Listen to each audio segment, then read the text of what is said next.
Dear students, Assalamu alaikum. In today's lecture, we are going to learn about the different types of exchange interactions which are possible in magnetic materials. Whereas in last lecture, we studied about the theory of exchange interaction, in which we learned that there is an exchange interaction, there is an exchange integral J, which is defined for the case of ordered materials, that if the exchange interaction J is greater than 0, we say that the material is ferromagnetic, whereas if the exchange interaction J is less than 0, those materials are classified as antiferromagnetic materials. So we know that exchange interactions occur because every system wants to minimize the free energy of the system. So exchange interactions are nothing more than the electrostatic interactions arising because the charges of the same sign cost energy when they are close together and save energy when they are apart. So there are different types of exchange interactions which are possible in magnetic materials. So you can have direct exchange interaction in which both magnetic ions, they are directly overlapping with each other. That is, the wave functions of these magnetic ions directly overlap. So such type of interaction is known as direct exchange interaction. So we can have other situations as well, which is more favorable in different materials. That is the indirect exchange interaction. We will talk in detail about the direct exchange interaction and indirect exchange interactions. So we can have a situation in different kind of materials, such as in MnO2 or MnF2 or other materials, where we will see that both these magnetic ions, they are not directly overlapping each other. You will see that there is a non-magnetic ion in between those magnetic ions. So such an interaction is known as the indirect exchange interaction. So we can also have an indirect exchange interaction of this type in case of metals, where we have different magnetic atoms. However, we also know that in metals there is large supply of free electrons which is available in this system. So these magnetic ions interact through these free electrons within the material. So we will discuss in detail that how this indirect exchange interaction occurs in different metals. So we can have other type of exchange interaction as well, known as the anisotropic exchange interaction and Heisenberg exchange interaction, in which different spins lie within the plane. So in case of an anisotropic exchange interaction, the anisotropy energy is given by d dot S1 cross S2, where d is some vector known as the Zlomsky-Muria factor. So in this case, this is also a type of indirect exchange interaction. So these, where these two magnetic spins, they interact indirectly through spin-orbit coupling. So we also have read about the Heisenberg exchange interaction, where we find out that the Heisenberg exchange interaction between the two spins which lie in a certain plane is given by -2j S1 and S2, where S1 dot S2, where J is an exchange integral. So these are different kinds of exchange interactions which can be responsible for the ordering within the material. So some of these reactions will lead to the ferromagnetism, and some of them will lead the magnetic material towards the antiferromagnetism. Now let's discuss in detail about the direct exchange interaction. और हमें पता है कि direct exchange interaction में जो atoms हैं, जो electrons हैं नेबरिंग मैग्नेटिक आयंस में, वो डायरेक्टली जो है वो ओवरलैप कर रहे होते हैं एक दूसरे के साथ. सो इस तरह के इंटरेक्शन को हम डायरेक्ट एक्सचेंज इंटरेक्शन कहते हैं, क्योंकि इसमें किसी किस्म का कोई नॉन मैग्नेटिक आयन नहीं होता जिसके थ्रू ये इंटरेक्ट कर रहे हों. So they are directly interacting with each other. So this kind of interaction is known as the direct exchange interaction. तो बाजार तो हमें यूँ लगता है कि डायरेक्ट एक्सचेंज इंटरेक्शन जो है ये बहुत कॉमन होगा मैग्नेटिक मटेरियल्स के अंदर, लेकिन ऐसा नहीं है. डायरेक्ट एक्सचेंज इंटरेक्शन अगर हम 4F सीरीज या 3D सीरीज के अंदर हम देखें, तो 4F सीरीज में हमें पता है कि जो मैग्नेटिज्म आ रहा होता है वो 4F इलेक्ट्रॉन्स की वजह से होता है, और 4f इलेक्ट्रॉन्स जो हैं we know that they are localised and they lie close to the nucleus with little probability density extending around. तो इसका मतलब है कि एक 4f एटम का जो वेव फंक्शन है जिसकी वजह से मैग्नेटिज्म आ रहा है वो रेयरली इंटरेक्ट कर रहा होगा दूसरे 4f मैग्नेटिक आयंस के साथ। तो इसका मतलब है कि जो डायरेक्ट एक्सचेंज इंटरेक्शन है it is unlikely to be possible in case of 4f series, because इस केस में जो प्रोबेबिलिटी डेंसिटी है इलेक्ट्रॉन्स क्लाउड की वो लोकलाइज होती है, ठीक है। लेकिन अगर हम 3D सीरीज की बात करें जहां पे हमें पता है कि जो मैग्नेटिज्म है वो जिन पार्शियली फिल्ड ऑर्बिटल्स की वजह से आ रहा है वो आपके वैलेंस शेल में होते हैं, जो कि आपका टॉप मोस्ट ऑर्बिटल होता है। वहां पे भी ऑर्बिट डेफिनेटली जो आपकी प्रोबेबिलिटी डेंसिटी होगी वो 4f के केस में तो ज्यादा एक्सपेंड करेगी, लेकिन आप देखेंगे कि 4f सीरीज 3D सीरीज में भी जो डायरेक्ट एक्सचेंज इंटरेक्शन जो है वो पॉसिबल नहीं है, क्योंकि 3D सीरीज में यूजुअली जो एलिमेंट्स आते हैं वो मेटल्स हैं, जैसे आयरन, निकल, कोबाल्ट वगैरह। तो आयरन इन मेटल्स के अंदर आप जो कंडक्शन इलेक्ट्रॉन्स का बिहेवियर है उसको आप इग्नोर नहीं कर सकते। तो इसका मतलब है कि डायरेक्ट एक्सचेंज इंटरेक्शन जाहिर तो लगता है कि बहुत कॉमन होना चाहिए, लेकिन ये बहुत कम मटेरियल्स में, although it exist in some materials, लेकिन यूजुअली हम मोस्टली हम जितने भी मेटल्स या नॉन मेटल्स को हम स्टडी करते हैं बहुत कम डायरेक्ट एक्सचेंज इंटरेक्शन जो है वो पाया जाता है। तो इसका मतलब है कि हमें इन मैग्नेटिज्म फिनोमेनास को एक्सचेंज करने के लिए 4f या 3D वगैरह में हमें कुछ इनडायरेक्ट एक्सचेंज इंटरेक्शन जो है वो उनको कंसिडर करना होगा। Now let's come towards the indirect exchange interaction. जिस तरह से हमने इनडायरेक्ट एक्सचेंज इंटरेक्शन को डिफाइन किया कि it is an exchange interaction defined as an interaction between non-neighboring magnetic ions which is mediated by a non-magnetic ion which is placed between the magnetic ions, okay? यानी दोनों magnetic ions जो हैं वो directly overlap नहीं कर रहे होते एक दूसरे के साथ, they are interacting through this oxygen ions जो कि इन दोनों मैग्नीट्स आयंस को सेपरेट किए हुए हैं। तो बहुत सारे मटेरियल्स के अंदर जो है वो सुपर एक्सचेंज इंटरेक्शन जो है, तो इस तरह के इनडायरेक्ट एक्सचेंज इंटरेक्शंस की बहुत सारी टाइप जो है वो पॉसिबल हैं। जो फर्स्ट टाइप जो हम डिस्कस करने लगे हैं वो सुपर एक्सचेंज इंटरेक्शन है, और सुपर एक्सचेंज इंटरेक्शन जो है ये यूजुअली मटेरियल्स के अंदर एंटी फेरोमैग्नेटिक ऑर्डरिंग के लिए रिस्पॉन्सिबल होता है, ठीक है। सो जिन मटेरियल्स में सुपर एक्सचेंज इंटरेक्शन एग्जिस्ट करता है उनमें MnO2, MnF2 और बिस्मथ फेराइट और इसके अलावा बहुत से दूसरे कंपाउंड जो हैं वो शामिल हैं, ठीक है। तो मैं थोड़ा सा फर्दर इलैबोरेट करना चाहूंगा कि किस तरह से जो है super exchange interaction it leads to the anti ferromagnetic ordering within a system. तो लेट्स कंसिडर करें कि आपके पास एक मैग्नेटिक आयन है, दो मैग्नेटिक आयंस हैं which are separated by non magnetic ion. Oxygen के हमें पता है कि p ऑर्बिटल्स हैं, और p ऑर्बिटल्स के अंदर जो है वो दो इलेक्ट्रॉन्स जो हैं वो पाए जाते हैं। और यहाँ पे जो है मैं मैग्नेटिक आयन कंसिडर करने लगा हूँ फॉर सिंप्लिसिटी, एक ऐसा मैग्नेटिक आयन कंसिडर करने लगा हूँ कि जिसके d ऑर्बिटल में एक ही इलेक्ट्रॉन जो है वो पाया जा रहा है, ठीक है। So there is only one electron in these magnetic ions and there are two electrons in this non magnetic oxygen ion.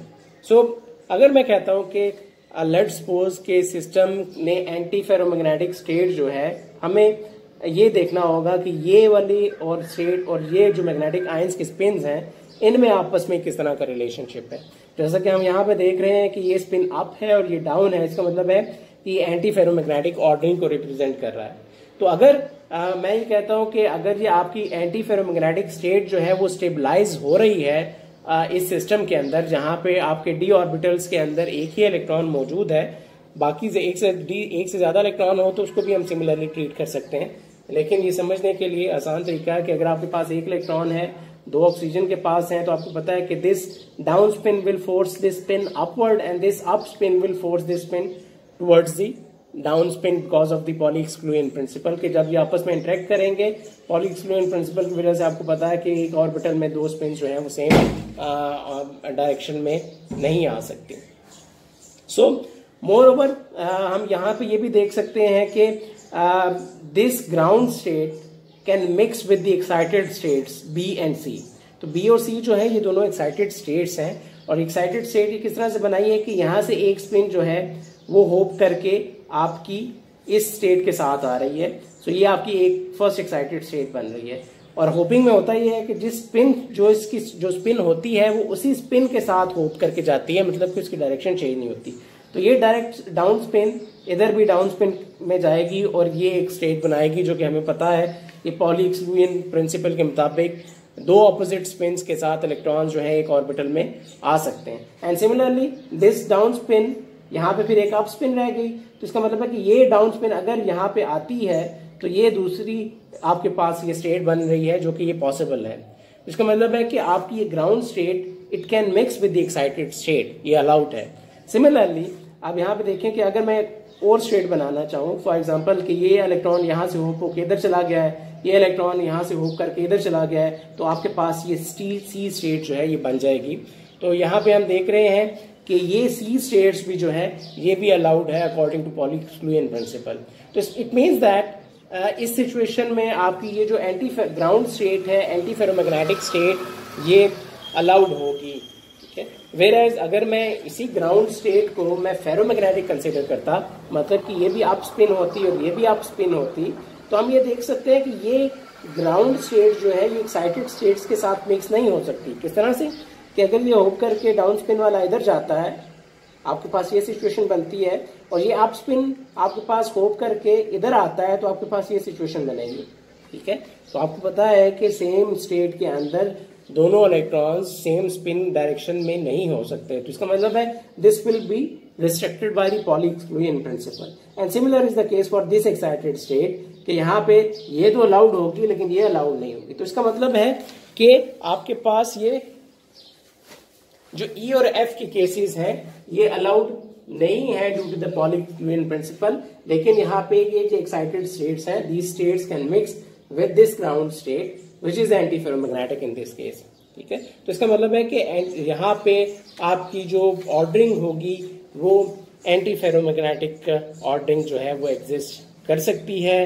Ferromagnetic ordering जो है इस केस में पॉसिबल नहीं है, ठीक है। और यहाँ पे एक चीज देखने की ये है कि सुपर एक्सचेंज इंटरेक्शंस हमेशा आप देखेंगे कि ऐसे मैग्नेटिक आयंस में पाया जाएगा कि जहां पे आपकी ऑक्सीडेशन स्टेट जो है वो सेम होगी। फॉर एग्जांपल अगर इसको हम मैग्नीज कह रहे हैं, तो इसकी अगर +3 स्टेट है तो इस मैग्नीज आयन की भी +3 ही स्टेट होगी, और अगर ये आयरन है तो इसकी भी +3 होगी, तो इस आयरन की भी +3 होगी। या अगर मैग्नीज +4 में है तो ये भी मैग्नीज +4 में होना चाहिए, वो भी मैग्नीज +4 में होना चाहिए। तो यहाँ पे बेसिकली सुपर एक्सचेंज इंटरेक्शन के लिए ये जो है कंपल्शन जरूरी है कि दोनों मैग्नेटिक आयंस जो हैं they should possess the same oxidation state. अब बात ये है कि अगर तो ये एंटी फेरोमैग्नेटिक स्टेट पॉसिबल है और ये ग्राउंड स्टेट जो है it can mix with the excited states, तो एक्साइटेड स्टेट्स का जिक्र करना यहाँ पे जरूरी क्यों है?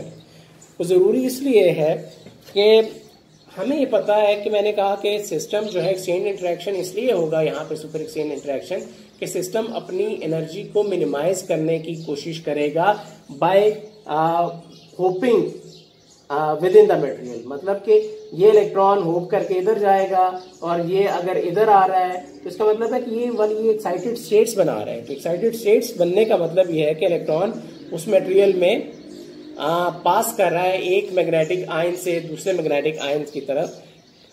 और इसकी रीजन क्या है? इसकी रीजन हमें ये पता है कि फॉर एग्जांपल आपको पता है कि जैसे एक लेट्स सपोज अगर आपको 1 डायमेंशनल बॉक्स का प्रॉब्लम याद है, तो हमें पता है कि 1 डायमेंशनल बॉक्स में जो पार्टिकल के साथ एनर्जी एसोसिएटेड होती है वो बराबर होती है π²h² over 2ml²।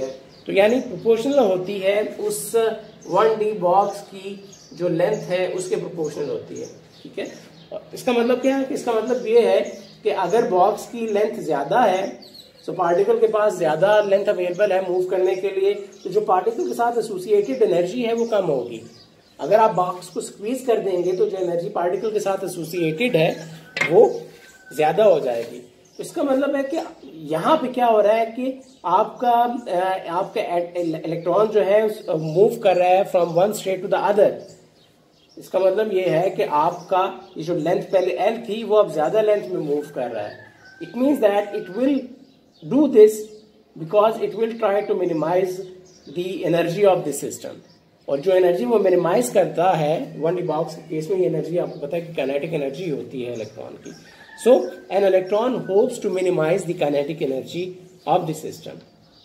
So this is the super exchange interaction. Now let's discuss the second kind of indirect exchange interaction, which is known as the double exchange interaction. So double exchange interaction जो है, it is usually responsible for the ferromagnetism in a system. और ये ऐसे materials में पाया जाता है usually oxides के अंदर, जहाँ पे multiple valent states जो हैं वो exist करती हैं. जैसे मैग्नीज है, इसके लिए हमें पता है कि वेलेंट स्टेट्स जो है एग्जिस्ट करती हैं. इट कैन एग्जिस्ट इन +2, +3 और +4 स्टेट. सिमिलरली आयरन में भी हमें पता है कि मल्टीपल वेलेंट स्टेट्स जो हैं वो एग्जिस्ट करती हैं. +2 state, +3, +4 iron can exist in any of those states. So जहाँ पे भी एक से ज़्यादा स्टेट्स जो है वो पॉसिबल होगी, वहाँ पे पॉसिबिलिटी होगी कि जो दो मैग्नेटिक आयंस हैं वो डबल एक्सचेंज इंटरेक्शन के थ्रू फेरोमैग्नेटिकली कपल कर लें एक दूसरे को. सो एक एग्जांपल कंसीडर करते हैं, lanthanum strontium Magnite which is जिसका फार्मूला LaSrMnO3 है. इसमें हमें पता है कि स्ट्रॉन्शियम जो है वो +2 स्टेट में एग्जिस्ट करता है, जबकि लैंथनम जो है उसकी ऑक्सीडेशन स्टेट जो है वो +3 है. तो चार्ज हमेशा चूंकि न्यूट्रल रहता है, तो चार्ज को बैलेंस करने के लिए यू विल सी दैट कि a fraction of X ion will convert its oxidation states to +4, यानी fraction of manganese ion will go to +4 state, whereas the fraction of the 1 minus X will go to the +3 state in order to maintain the charge neutrality of the system. और इस तरह के system जहाँ पे आपके पास दो different kinds of oxidation states के magnetic ions जो हैं वो एग्जिस्ट करते हैं. So they usually lead to the ferromagnetism in your system. So manganese 3+ ions हमें पता है कि इसकी जो ऑक्सीडेशन स्टेट है वो इलेक्ट्रॉनिक कॉन्फ़िगरेशन जो है it will give you 3d4. इसका मतलब है कि 4 इलेक्ट्रॉन्स जो है वो d ऑर्बिटल्स में मौजूद हैं. And by Hund's rule we know that all these 4 electrons will occupy different orbitals in order to save the energy of the system. Whereas जो 3D इलेक्ट्रॉन्स हैं जो दूसरे मैग्नेटिक आयन पे मौजूद होंगे, जो 3d3 में जो मैग्नीज 4+ स्टेट में है, तो यहाँ पे आपको पता है कि मैग्नीज 4+ स्टेट जो इसकी इलेक्ट्रॉनिक कॉन्फ़िगरेशन है वो 3d3 के बराबर है कि आपके पास 3d इलेक्ट्रॉन्स जो है मौजूद हैं which will occupy different t2g orbitals. So यहाँ पे होगा क्या कि एक इलेक्ट्रॉन आप देख रहे हैं कि जो कि EG स्टेट में मौजूद है, it will try to hop from this state to this state in order to minimise the energy of the system. क्यों मिनिमाइज करेगा? हमें पता है कि अगर तो वो इलेक्ट्रॉन जो डीलोकलाइज होता है तो वो अपनी काइनेटिक एनर्जी जो है वो सेव करने की उसमें एबिलिटी होती है, जैसा कि अभी लास्ट एग्जाम्पल में हमने 1D बॉक्स की एग्जाम्पल के साथ इसको एक्सप्लेन किया. इसका मतलब है कि अगर साथ वाला मैग्नीज आयन में भी आपकी स्पिन जो है उनकी डायरेक्शन अप है, तो ये वाला मैग्नीज आयन अप स्टेट यहाँ पे जाने की पॉसिबिलिटी जो है वो रखता है, क्योंकि हमें पता है कि जो एक स्पिन है उस होपिंग के दौरान उसकी जो डायरेक्शन है वो चेंज नहीं होती. So this up spin will become delocalized and it will move towards this EG orbital, and similarly it will then move towards the next EG orbital and the next EG orbital in order to save its kinetic energy of the system. लेकिन अगर हम suppose करें कि ये manganese ions जिसको हमने कहा कि ये फेरोमैग्नेटिकली कपल्ड है इसके साथ, अगर ये भी आप स्पिन्स हैं और ये भी आप स्पिन्स हैं, अगर मैं एग्जांपल लूं कि ये मैग्नीज आयंस जो है ये एंटी फेरोमैग्नेटिकली कपल्ड है इसके साथ, कि ये वाली स्पिन डाउनवर्ड डायरेक्शन में है, तो आप ये देखेंगे कि ये वाली स्पिन यहाँ पे नहीं आ सकती, क्योंकि हमें पता है कि spin will not flip its direction when it will hope. तो अब ये चूंकि अप स्पिन में आएगा और हमें ये भी पता है कि इस अप स्पिन का जो इंटरेक्शन है इसके साथ हमें हुन्स रूल का फर्स्ट रूल भी ज़हन में रखना है, कि the system will try to maximise the spin of the system. तो इसका मतलब है कि ये डाउन स्पिन के साथ यहाँ पे नहीं आ सकता, अप स्पिन के साथ ही आएगा। तो इसका मतलब है कि ये वाला केस पॉसिबल नहीं है। तो इसमें it means that this anti ferromagnetic coupling is not allowed in case of the double exchange interaction, whereas this ferromagnetic coupling of two magnetic ions is allowed in double exchange interaction। लेकिन इसके लिए शर्त ये है कि दोनों magnetic ions जो हैं उनकी ऑक्सीडेशन स्टेट्स जो हैं वो सेम नहीं होनी चाहिए।